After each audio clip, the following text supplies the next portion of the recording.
dito ka na pala. Kailan ka pa dumating? Kanina lang.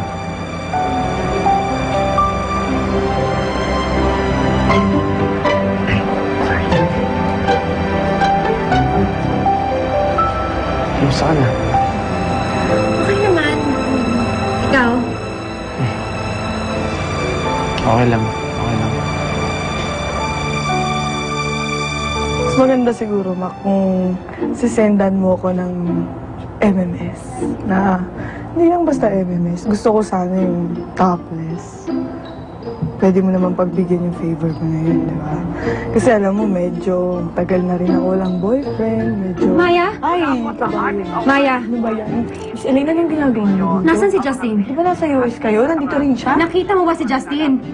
Bituin, sa matter of fact, ayon po sa ating reliable source, dumating na daw po sa venue ang controversial actor na si Justin Lazatine. Tabayanan po ninyo aking latest update tungkol dyan.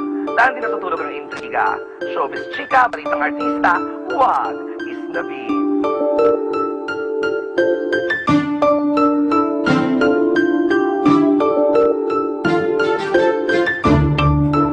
Ano ba? Ang bilis dumating, ang bilis din umalis, di ba? Ito talaga si Ma'am, parang aparisyon lang. Nakakaloka. Ay, hello, Mac. I'm so sorry kasi mayroon dumating ditong lokal-lokal. Biglang hinahanap sa akin lahat ng nawawala. Kala nila, lost and found ako. So ano na yung MMS na sinasabi ko? Dumaan nga pala ako sa bahay mo kanina. Wala ka naman doon. Bakit? May kailangan ka?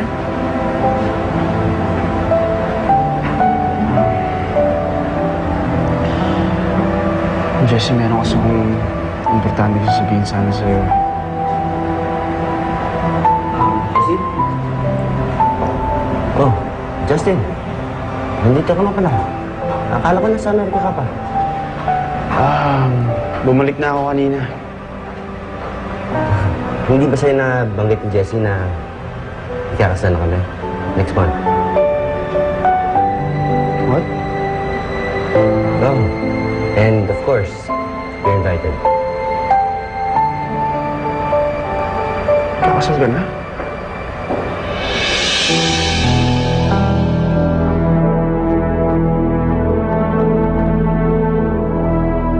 And this year's Best Actor Award goes to Justin Lazatine for Steel Venom. Hindi ko alam kung paano sisimulan to. Sa totoo lang, hindi ko akalain na pupunta ako ngayon.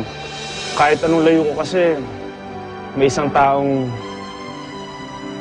hindi mawala sa isipan ko. Kaya po ako nagbalik dito ngayon para po sabihin sa kanya kung gaano siya kahalaga sa akin. Na mahal, na mahal, na mahal, na mahal ko siya. Pero huli na yata ang lahat. Dahil meron na siyang iba. Ewan ko ba? Nasaan siya? Hindi naman niya sinasakot ang set niya. Relax ka lang. Para bang kinakabahan ako? Parang merong masamang mangyayari. Jessie? Elaine?